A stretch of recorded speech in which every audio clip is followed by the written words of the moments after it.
उसने हैंड से स्पीड किया। Civic sense in India.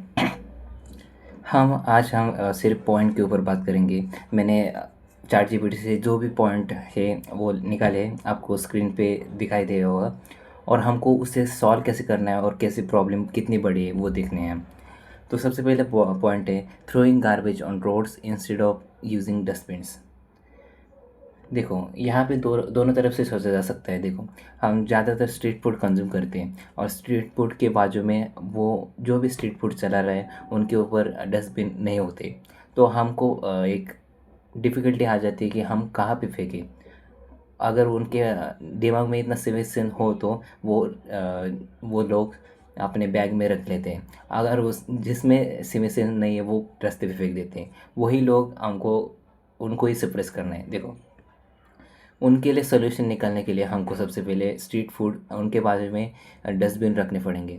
Government को हर जगह 2-3 किलोमीटर के बीच में डस्टबिन्स रखने पड़ेंगे, और उनको हर बार क्लीन करना पड़ेगा। वही सबसे पहले प्रॉब्लम है। देखो, हमारे पास हम डस्टबिन कितने सारे रख सकते हैं, बट उनको क्लीन करने के लिए, मतलब एक बार वो डस्टबिन भर गया तो उनको उठाने के लिए आने के लिए आपको अलग सिस्टम बनाना पड़ेगा। क्योंकि हम उसमें कचरा तो डाल देंगे, बट वो कचरा उठाने कौन आएगा? Government he. बट उनको गवर्नमेंट को और एक सिस्टम बनाना पड़ेगा कि इन डब्बों को भी उठाना पड़ेगा, और उसके लिए ज़्यादा फ्यूल खर्च होगा, ट्रैवलिंग होगा, और इसलिए वो डस्टबिन नहीं रखते हर जगह, और रख भी देते तो लोग उसमें ज़्यादा नहीं डालते। अब ये second issue, spitting in public places. इससे मेरे एक स्टोरी जुड़ी हुई है कि हम एक बार फुटपाथ पे चल रहा था। सामने सामने जा रहा हूँ, एक बाइक पे एक बंदा था जो कि गुटखा खा रहा था, और उसने बीच में एक पेड़ था, उसको भी नहीं दिखाई दे रहा था, तो उसने सीधा थूक दिया। और मैं साइड से जा रहा था, मतलब वॉक कर रहा था फुटपाथ पे, तो मेरे हैंड पे गिर गया। मेरे हैंड पे गिर गया, मतलब उसने हैंड से स्पीड किया। उस वक्त मुझे लगा कि ऊपर से गिरा, क्योंकि मेरे को भी वो नहीं दिख रहा था, और उसने भी मुझे देखा ही नहीं। एक्चुअली उसने मुझे देखा था ऐसे। तो उसने देखा तो वो पीछे से आ गया, आगे में बढ़ने लगा, क्योंकि मुझे लगा ऊपर से थूका है। वो थूका मतलब क्रो भी का काम होगा, कौवे भी का। तो मैं आगे बढ़ती गया। फिर वो बंदा पीछे से आया और बताने लग गया, वो पीछे गिरा है ना, वो मैंने थूका था। एडमिट तो किया भाई ने, बट उसने मैं बोला कि हाँ क्या क्लोथ है क्या पूछने के लिए, पहुँचने के लिए। तो उसने बोला पहुँचने के लिए तो नहीं, जैकेट है। ये स्टोरी था, और मुझे उस पर गुस्सा आया था, बट मैंने सीन नहीं क्रिएट किया। उसने भी बोला जैकेट पूछे, मैं जैकेट ने क्लीन कर लिया उसकी जैकेट लेके। तो सिविक सेंस कितना ख़राब हो गया होगा। उसको दिखा था, तभी उसने उसको, मतलब उसने थूका होगा, और बाद में उसे पता चला कि मैंने किसी बंदे पर थूका। तो यही इसका बहुत प्रॉब्लम है, स्पीडिंग का प्रॉब्लम। अब सबसे ज़्यादा स्पीडिंग किस वजह से होगा? गुटखा से और तंबाकू से। तो यही दोनों इंग्रेडिएंट है जो कि चबा कर थूकते हैं वो। और गम्स, जो कि जापान में, और कुछ तो मैंने एक रील देखा था। लोग ज़्यादा रास्ते पे गम्स चबा कर च्यू कर थूक रहे थे। तो उन्होंने क्या किया, एक तरीका निकाला कि एक पन्नी दी उन्होंने, एक स्टिकी पेपर्स टाइप, और उसमें थूकते वक्त उसमें रोल करने का, डब्बे के अंदर दिया था उन्होंने। और उस पर रोल करने के बाद उसको डालने का, डिस्पोज करने का, क्योंकि वो गम्स अगर हम खुले रख दे तो वो चिपक जाते हैं एक दूसरे से, और उसको निकालने के लिए और एक डिफ़िकल्टी आ जाती है। तो इसलिए उन्होंने वो कागज़ दिया, वो स्टिकी पेपर टाइप, और उसमें हमको सिर्फ रैप करना था और सिर्फ डालना था। अब ये सब हम गम से, हाँ ये तो इंडिया में आना चाहिए। जापान ने उसे बनाया, उसे डब्बा जैसे, डब्बे के अंदर स्टिकी पेपर दे दो, और वो च्यू करने के बाद उसमें रैप करके डाल देगा वो। बट ये टोबैको और ये जो गुटखा खा के ठुकते हैं, तो उनके ऊपर कुछ नहीं बोला सकता भाई, उनका दिमाग ही घुटने में होता है। क्योंकि देखो, वो घर में भी वैसे हालत करते होंगे मुझे लगता है, क्योंकि हमने देखा है कि वो गमले में थूकते, घर में बेसिन में थूकते, बेसिन पूरा गंदा होता है उनका, और रास्ते रास्ते तो गंदा करते ही रहे थे।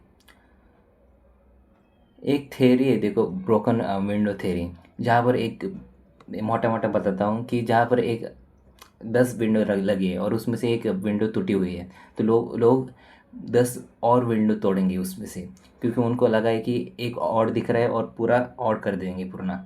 मतलब एक कोई भी चीज़ और लगेगी और वो गंदी होगी तो पूरा वो पार्ट ही गंदा हो जाएगा। अगर देखो हम एक पूरा दीवार एक क्लीन है, क्लीन तरीके से अभी भी उसमें रंग चढ़ा हुआ है, और एक दीवार है उसमें थूका हुआ है, एक बंदे ने स्टार्ट कर दिया ना, वो पूरा दीवार ही पूरा गंदा कर देंगे, क्योंकि उनको लगेगा कि हाँ इधर किसने तो थूका है तो हम भी थूक सकते हैं, ऐसा उनको नॉर्मल लगता है। अगर वो दीवार एकदम क्लीन चकाचक लग रही है तो ब्रोकन विंडो थ्योरी वहाँ पर काम आती है, क्योंकि हम वहाँ पर नहीं थूक सकते, क्योंकि हमको और लगता है कि हम एक एक सुंदर जगह को गंदा कर रहे हैं, तो ऐसे और लगता है। और हम खुद थूकेंगे तो नहीं, हमें पता है, बट कचरा भी नहीं डालेंगे उधर, ऐसा। तो ये ब्रोकन विंडो थ्योरी ऐसे काम करती है। अगर और थर्ड आता है breaking traffic rules and not following signals. अब इसमें इसमें हमारे साथ बहुत रूल्स है। हमारे देश में इसमें इसके ऊपर बहुत रूल्स है, ट्रैफिक तोड़ने के बाद हमको चालान देना पड़ता है। बट वो चालान कैसे होता है देखो, हम ज़्यादातर पुलिस अब मैं सारे पुलिस वाले को नहीं बोल रहा, जो इज्जत से काम करते हैं और अपने वर्दी को रिस्पेक्ट करते हैं उनको मैं नहीं बोल रहा, बट जो रिश्वत खाते हैं उनको बोल रहा मैं, कि वो पीछे से पैसे लेते हैं और कम में उसका चालान काट देते हैं, तो वो आगे आगे जाके और गलतियाँ करता है, उसको वो बिगाड़ देते हैं, क्योंकि वो आगे अगली बार भी ऐसे ही करेगा और पैसे कम होते जाएंगे। उसको सही से चालन नहीं, क्योंकि देखो, अगर हम हेलमेट नहीं पहनेंगे तो, अगर हम हेम अगर हम हेलमेट नहीं पहनेंगे तो हमारा ही नुकसान है। अगर हमारा एक्सीडेंट हुआ तो हमारा सबसे पहला बाइक पे सबसे पहला हेड ही क्रूशियल पार्ट होता है, जो कि सबसे पहले डैमेज होने की संभावना होती है। तो वो हमारी भलाई के लिए होता है, बट वो तो safety is last for the Indians, जो कि सेफ्टी को लास्ट प्रायोरिटी रखते हैं, वो उनके दिमाग में अलग ही कुछ चल रहा होता है। बट हम उसको एंकरेज कैसे करते हैं कि रिश्वत खा के, क्योंकि देखो, चालान कटना होता तो बहुत पैसे होते हैं, बट वो क्या करते हैं, 200 में काम ख़त्म हो जाएगा, आप छोड़ देंगे हमको। तो वो आपको पता है इस इंडिया में क्या क्या करप्शन होते रहते हैं। तो इसके लिए आपको लॉ इन्फोर्समेंट ज़्यादा करने पड़ते हैं, वो उनको स्ट्रिक्ट करना पड़ता है, लॉ को स्ट्रिक्ट करना पड़ता है, रूल्स को स्ट्रिक्ट करना पड़ता है। अगर एक बार तुमने ट्रैफिक तोड़ा तो आपको चालान काटा जाएगा, अगर दूसरी बार भी वैसे किया तो चालान बढ़ जाएगा, अगर तीसरी बार कर दिया तो आपको सीधी जेल होगी, ऐसे करना पड़ता है। अभी अभी मैं सिर्फ एग्जांपल दे रहा हूँ, आप जो कि क्रिमिनल लॉ डिसाइड करते हैं उनको सोचना पड़ेगा कि किसके कैसे इसको स्ट्रिक्ट किया जाए। और fourth, excessive hawking on roads. ये तो सबको पता है, और फॉरेनर्स भी बहुत बता चुके हैं कि हमारे इंडिया में रोड पर हॉकिंग ज़्यादा होते हैं, मतलब हॉर्न ज़्यादा बजाते हैं हम। क्योंकि देखो, हमारा देश में पॉपुलेशन एक्सप्लोजन है,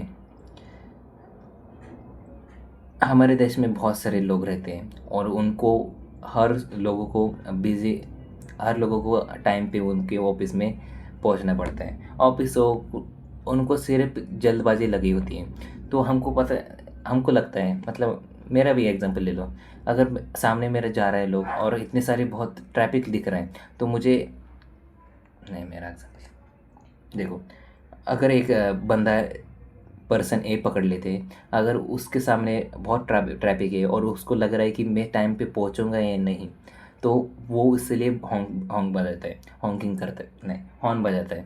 तो इसके ऊपर पर लॉ इन्फोर्समेंट होना चाहिए, बट फिर हॉर्न क्यों ही दिया है, ऐसे लोग बोलेंगे। बट देखो, अलग कंट्री में, जैसे कि जापान का एग्जांपल लेते हैं, उनके उधर क्या है, एक तो पॉपुलेशन कम है और उनको पता है कि हम टाइम पे पहुंचेंगे और हमारे साथ कोई भी ऐसे गलत काम नहीं होगा, मतलब हमारे साथ कोई अन्याय नहीं होगा और हम टाइम पे पहुंचेंगे। उधर सर रूल्स को अच्छी तरीके से फॉलो करते हैं और उनके सिविक सेंस में ही होता है, उनको बचपन से ही रूल्स फॉलो करने के लिए बोला जाता है। तो ऐसा नहीं, फोर्स भी नहीं, वो उसका यही है, हैबिट ही होता है कि रूल्स फॉलो करना। अगर एक एक ने भी रूल्स फॉलो नहीं किए तो सारे लोग उनको देखने लग जाते हैं। हमारे इधर क्या है, एक ने रूल तोड़ दिया है तो दूसरा भी तोड़ने लगता है, ऐसा होता है। बट उनके उधर क्या है, एक ने रूल तोड़ दिया तो लोग उनको ये करते हैं, नीचे दिखाते हैं।